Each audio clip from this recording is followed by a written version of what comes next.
जी अस्सलाम वालेकुम प्यारे भाई। आज की जो हमारी वीडियो फिटिंग, जो लाल पंप फिटिंग और टैंकी फिटिंग, जो लोहे वाली टैंकी उसकी मुकम्मल फिटिंग और लाल पंप की मुकम्मल फिटिंग की वीडियो आपको दे रहे हैं। यहाँ पर कंटेनर पर जो एक वाशरूम में एक किचन है उसमें सप्लाई देंगे हम। ये देखें, यहाँ पर ये फिटिंग करेंगे लाल पंप की और इसके साथ टैंकी फिटिंग करेंगे और कम चीज़ों के साथ इसकी फ़िटिंग है।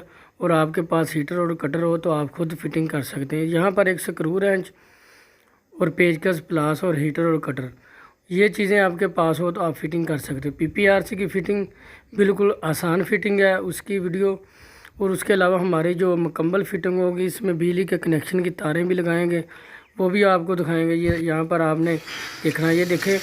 उसके अलावा हमारी जो मोटर की फ़िटिंग अभी हमने मुकम्मल की और उसके अलावा टैंकी है, टैंकी की फ़िटिंग है वो भी देखें। इसमें स्विच ऑटो एडजस्ट जो होती है, देखो यहाँ पर हमने वाल बंद करेंगे तो इसमें ऑटो स्विच की ट्रिपिंग होगी। ठीक है भाई, ये देखिए इसकी फिटिंग।